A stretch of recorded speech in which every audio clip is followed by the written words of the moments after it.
नमस्कार। आईएएस की परीक्षा में एनसीईआरटी से सीधे सीधे प्रश्न आ रहे हैं, तो उसी श्रृंखला को मैं आगे बढ़ा रहा हूं और आपके सामने कुछ उदाहरण रख रहा हूं कि किस प्रकार से आईएएस की परीक्षा में एनसीईआरटी से डायरेक्ट प्रश्न आ रहे हैं। ठीक है, चलिए। तो ये प्रश्न पत्र आपके सामने है, ये आप देख सकते हैं यहाँ पे। सिविल सर्विसेज पी यानी प्रीलिम्स प्रारंभिक परीक्षा एग्जाम 2020, यानी सीधी भाषा में अगर मैं बात करूं तो ये प्रश्न पत्र है आईएएस 2020 का प्रारंभिक परीक्षा का पीटी का पहला प्रश्न पत्र।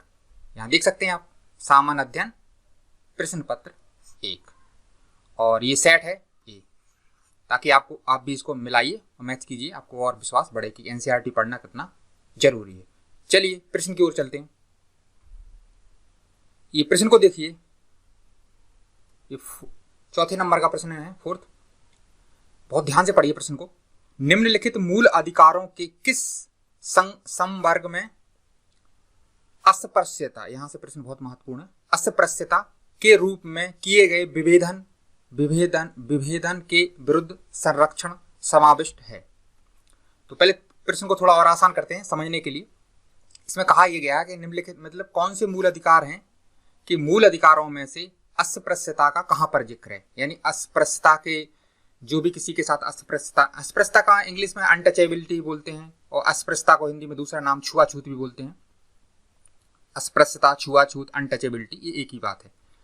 तो मूल अधिकारों में कहां पर जिक्र है अनटचेबिलिटी का यानी अस्पृश्यता का, छुआछूत का, कि जहां भी कोई इनके विरुद्ध अगर इस तरीके से कुछ छुआछूत करता है तो उन पे संविधान में कहां पर जिक्र है कि अगर कोई भेदभाव करे तो कहां पर संविधान में लिखा हुआ है कि उनको दंडित किया जाएगा।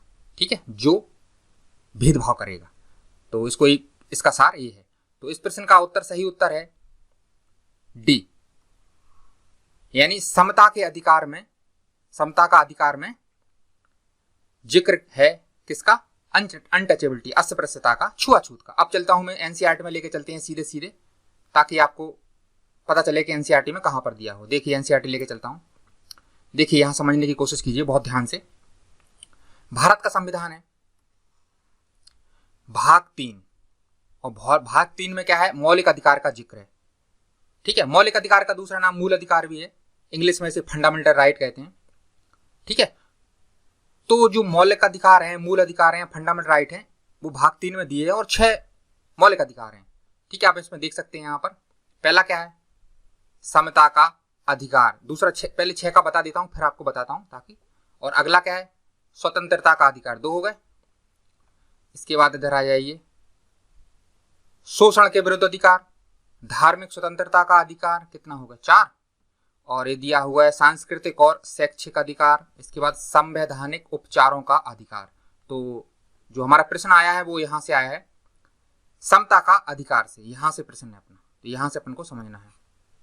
ठीक है, समता का अधिकार, समता को समानता भी कहते हैं और इसको बोलते हैं राइट टू इक्वालिटी, इंग्लिश में इसको बोल देंगे राइट टू इक्वालिटी। तो यहां से आया है, तो 6 में से एक ही है। अब इसमें क्या है, इसमें अनुच्छेद डाल दिए कितने, तो 6 हिस्सों में मौलिक अधिकारों को बांट दिया गया है और इसमें कौन कौन से अनुच्छेद डाल दिए गए हैं, 14 से लेके 18वें नंबर तक के अनुच्छेद इसमें डले हैं समता के अधिकार में, यानी राइट टू इक्वालिटी। और ये जो हमारा प्रश्न आया है वो आया है यहां से, देखिए यहां से, इसको मैं घेर देता हूं, छुआछूत का अंत, ये अनुच्छेद 17 में दिया हुआ है। छुआछूत का अंत, छुआछूत का मतलब क्या है, अस्पृश्यता, और कह सकते हैं इसको, और इसी को इंग्लिश में कहेंगे अनटचेबिलिटी, छुआछूत का अंत। तो सीधा सीधा देखिए ये समता के अधिकार में डला है। तो इसमें कितने, 14, 15, 16, 17, 18, यानी 5 अनुच्छेद इसमें डले हुए। तो सीधा सीधा देखिए छुआछूत का अंत है, या देखिए आप यहाँ पे, ये अस्पृश्यता या छुआछूत या अनटचेबिलिटी एक ही बात है। तो समता के अधिकार में, राइट टू इक्वालिटी में डला हुआ है। तो सीधा सीधा एनसीईआरटी से ये प्रश्न आ गया है। और अब मैं लेके चलता हूं आपको कि ये कौन सी कक्षा के एनसीईआरटी है, ताकि आप भी इसको मैच कीजिए। तो चलते हैं, देखिए तो ये है कक्षा 11 की एनसीईआरटी है। पहले तो ये समझते हैं, कक्षा 11 की एनसीईआरटी है 11th की।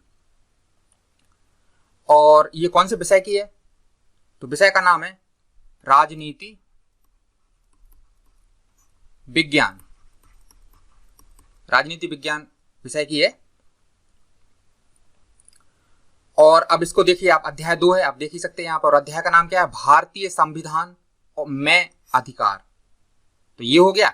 और जो किताब आती है, किताब का नाम भी और समझ लीजिए, किताब का नाम क्या है। तो किताब का नाम है भारत का संविधान, सिद्धांत और व्यवहार। ठीक है, तो सीधा सीधा एनसीईआरटी से प्रश्न आ गया है। आप भी इसको मैच कीजिए ताकि आपको पता चले कि किस प्रकार से एनसीईआरटी पढ़ना बहुत ज्यादा जरूरी है। 90 से 95% सीधे सीधे एनसीईआरटी से प्रश्न उठ के चले आ रहे हैं। आईएएस की परीक्षा हो, चाहे वो मुख्य परीक्षा हो और चाहे वो प्रारंभिक परीक्षा हो।